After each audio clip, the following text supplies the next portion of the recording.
Hello everyone, good morning. অনেক দিন পর তোমাদের সাথে দেখা হচ্ছে। আসলে মাঝখানে আমি একটু আনপ্রোডাক্টিভ হয়ে পড়েছিলাম।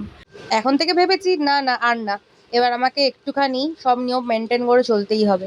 অলরেডি ওয়েট গেইন হয়ে গেছে, কোনো ভিডিও ছাড়া হয়নি, কিচ্ছু হচ্ছিল না। তাই ভাবলাম আমি অন্তত একটা সপ্তাহ নিজের রুলসগুলো মেনটেন করি। রুলস বলতে জাস্ট নিয়ম মতো চলা, আর কিছুই না। আর সেই 7টা দিন তোমাদের সাথেও শেয়ার করে ফেলি। তো বাড়ি থেকে বেরিয়ে গেছিলাম খুব তাড়াতাড়ি, আর আমি অলরেডি লেট ছিলাম, তাই জন্য তাড়াতাড়ি হেঁটে মেট্রো স্টেশনে গিয়ে মেট্রো থেকে নেমেই অফিসের দিকে হাঁটা দিয়েছিলাম।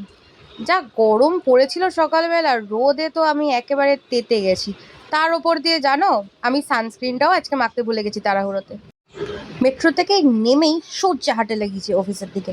এদিক ওদিক তাকানোর একদম সময় নেই। অফিসে ঢুকেই বসে বললাম নিজের কাজেতে।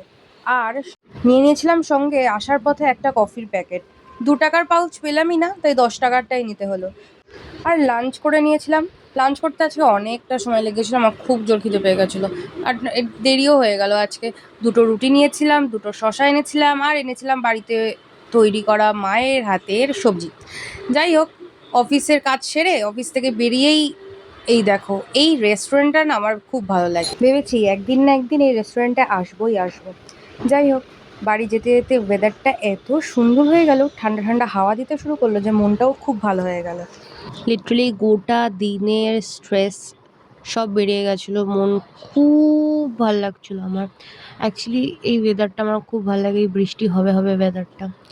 বেরিয়েই এত খাবারের দোকান, এত ফুড কার্ট, যে মানে লোভ সামলানো যায়ই না।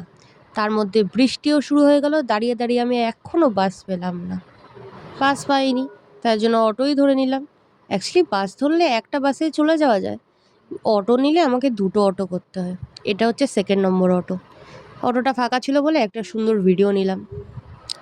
আর এই হাওয়াটা এনজয় করতে করতে যেতে বেশ মজাই লাগছিল। কিন্তু এই 7টা দিন যে আমি কী করব আমি নিজেও জানি না। সঙ্গে থেকো, আর জাস্ট হোপ করো যাতে আমি ঠিকঠাকভাবে চলতে পারি, অন্তত নিজের ডায়েটটা তো মেনটেন করতে পারি। আর রোজকার দিন তো এমনিই চলছে। বাবা চলে এসেছিলো আমাকে নিতে নারকেল বাগান থেকে, তো বাবার সাথে উঠে এখন বাড়ি যাচ্ছি। ওয়েদারটা অসাধারণ, আমিও খুব খুশি, আমার মুখ দেখেই বোঝা যাচ্ছে পুরো টায়ার্ডনেস বেরিয়ে গেছে। তারপর আমি আমার চাঙ্গু পাঙ্গুদের সাথে মিট করলাম, সবার সাথে দেখা টাকা করে আদর ফাদর করে সবাইকে টাটা করে ঘরে চলে এলাম। অ্যাজ ইউ ক্যান সি আমি বাড়িতে চলে এসেছি, বাট আমি একবার ঠিক একদম মেপে মেপে 2 হাতা ভাত নিয়েছি, কারণ কি সারাদিন ভাত খাইনি। এবার আমার শরীরটা কেমন একটা করছে। আমাকে কালকেও যেতে হবে অফিসে, তার জন্য আমাকে জিন্দা থাকতে হবে। আজকে সল্ট নিলাম, বাট কালকে থেকে সল্ট না নেওয়ারই চেষ্টা করব।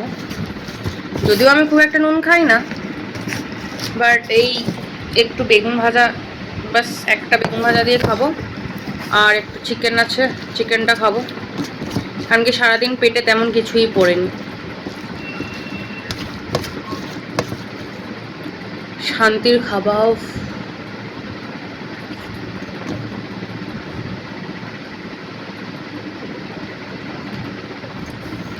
এই যে কি সুখ, একমাত্র যারা জানে তারাই জানে এটা যে কি সুখ।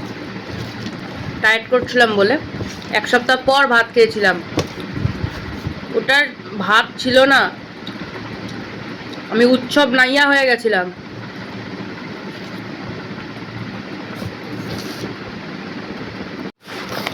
তার সাথে এই এক টুকরো চিকেন দিয়ে আমি একটু খাবো।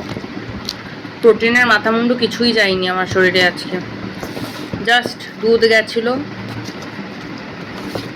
আর কিচ্ছু যায়নি। কাল থেকে একটা করে বয়েলড এগ খাওয়ারও চেষ্টা করব, অফিসে নিয়ে যাওয়ার চেষ্টা করব, যাতে অসুবিধা না হয়। 2 এগের হোয়াইট পোর্শন খালি খেতে হবে। আনন্দ হচ্ছে আমার, এত আনন্দ মানে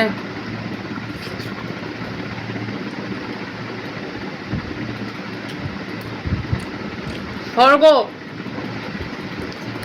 আমি স্বর্গতে চলে এসেছি। একদিন আমি খালি ডায়েট করছিলাম, মাটন লাগছে চিকেনটা আমার। আমি রান্না করছি বাইরে কালকে, বাট কালকে তো এরকম স্বাদ লাগেনি এটা।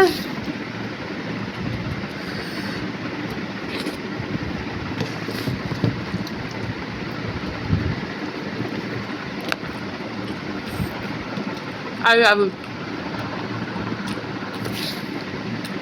By bye, good night. দেখা হচ্ছে পরের ভিডিওতে।